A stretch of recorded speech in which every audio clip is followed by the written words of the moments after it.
Hi, and welcome to another episode of the Awareness Show. I am so excited to have you back on the show, and I must say this that you guys are just the real MVP for those coming back, for my return, for those coming and probably always listening to the show. I am so excited that I have you. I don't take this for granted. Thank you so much for coming back to the show. So, if this is the first time of joining me on the show, this is a weekly podcast where we talk about health, wellness, and some days we'll talk about some random issue about productivity and development. And I remain your host, Sarah Shubola Bolaji. For today's episode, it is something that is so crucial, and I'll be talking about that. So, I know this is a new week, and I feel that what I'm going to discuss today is going to be so productive and so good, or probably to be so useful for you to make use of it for this week. So, I know most of you listening probably didn't get the amount of sleep you need. So maybe you're just waking up or you are tired, or maybe you think that sleep is the enemy of your productivity. Seriously, sleep is important. You may feel like you need to reduce the amount of time you spend to sleep to be more productive, but I must say this that you actually need to sleep well to be more productive. But please, if you are currently listening to this episode, I would love you to do two things for me, and I trust that you are going to do that for me right away. So, firstly, I just want you, if you aren't had a chance to subscribe to the show, please click on the subscribe button on whichever platform you're using to listen to us. And the second thing I want you to do is that you give us a review about the show. On whichever platform you're using to listen, you can actually give a review on the platform and we'll get it straight to us.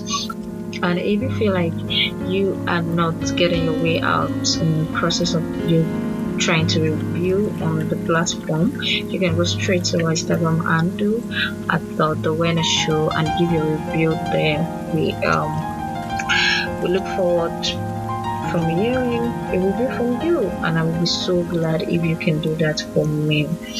So let's just go straight into this topic.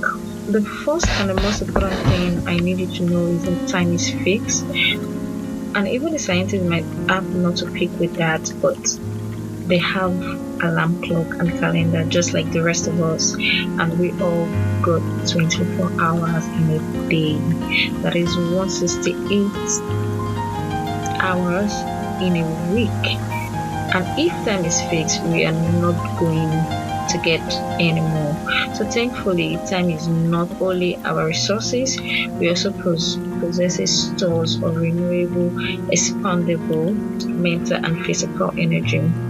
That's the good news, but here's the bad news. The very thing that helps us renew and expand it are usually the first thing we eliminate when we are trying to save time. And things like sleep, exercise, and healthy eating. If our mental health and physical energy is renewable resource, then we need to treat it like one.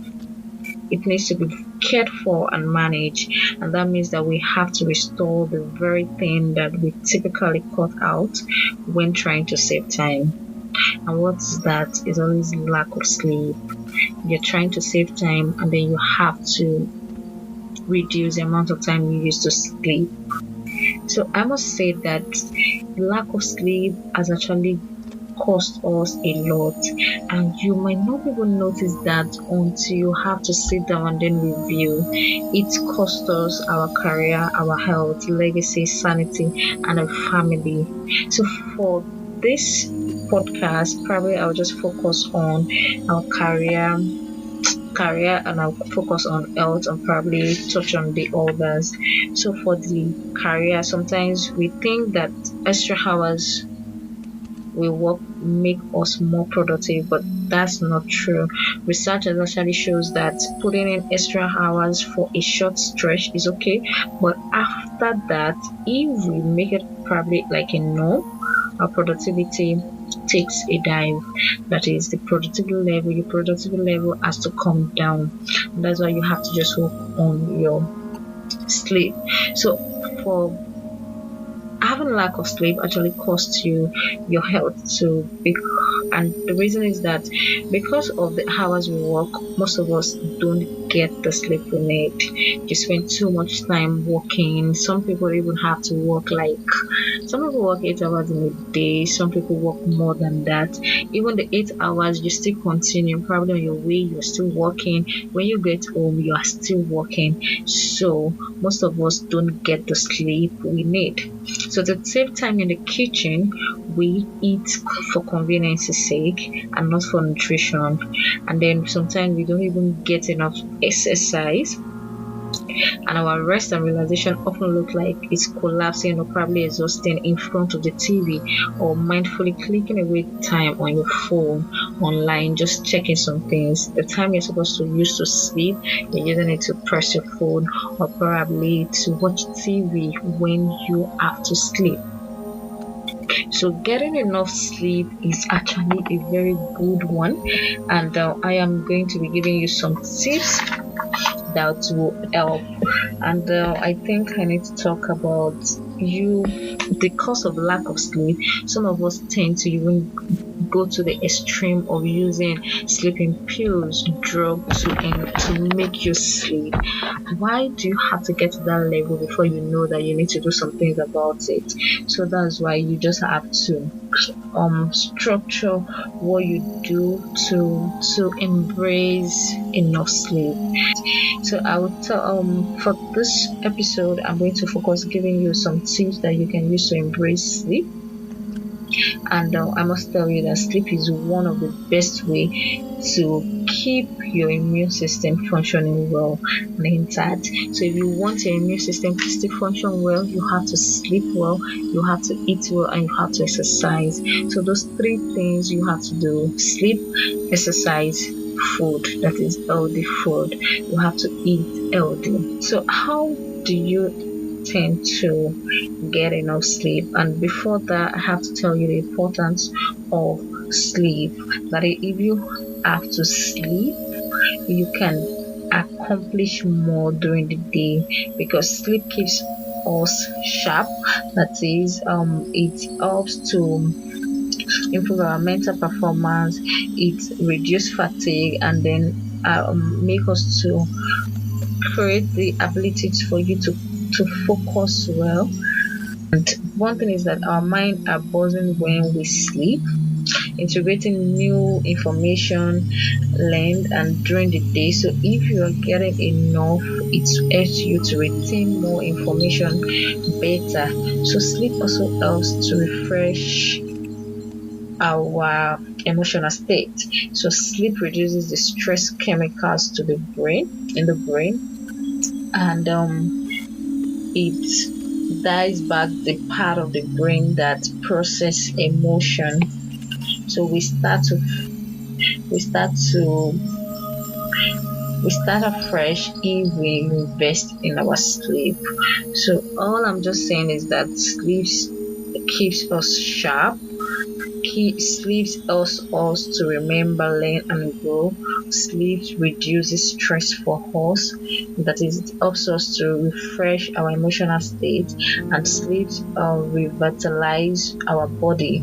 That is, it helps our body to reduce stress and some stress factors about that. So, how do you get enough sleep during? Get enough or get a good night's sleep?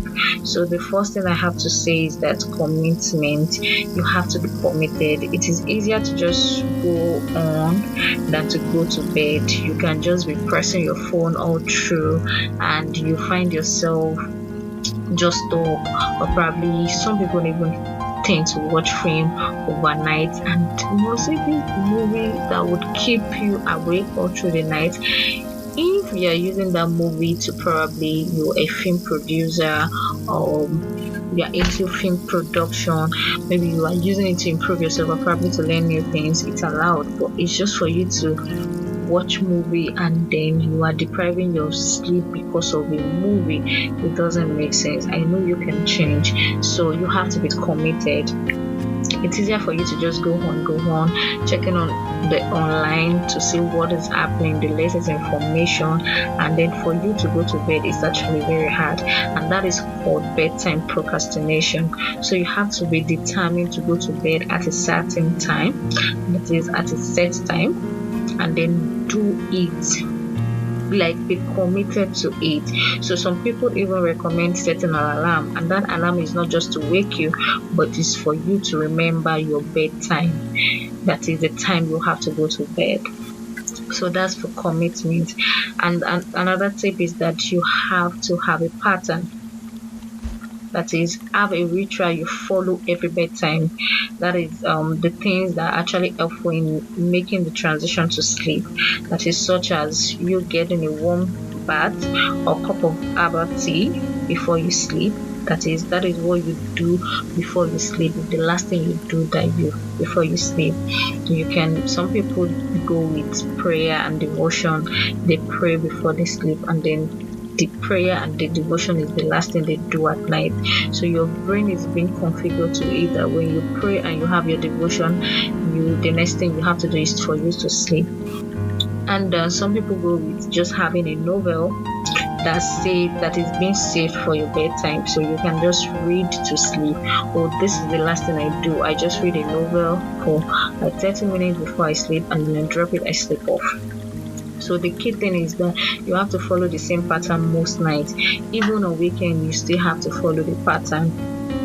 Another key thing is that you have to exercise. I can't overemphasize this, that exercise can help, but not too late in the day. So you don't have to do the exercise late at night when you know that you are going to sleep in the next 1 hour, and then you not have to do it. Have to involve yourself, probably exercise. No, you don't do it that way. You can actually exercise 2 hours before then, or probably exercise in the morning or afternoon. That would actually benefit your sleep, because if you exercise late, it would prevent you from falling asleep. So you have to work on that. So another tip is that you have to switch off the light. That is, but whichever light in the surrounding, you have to just switch it off.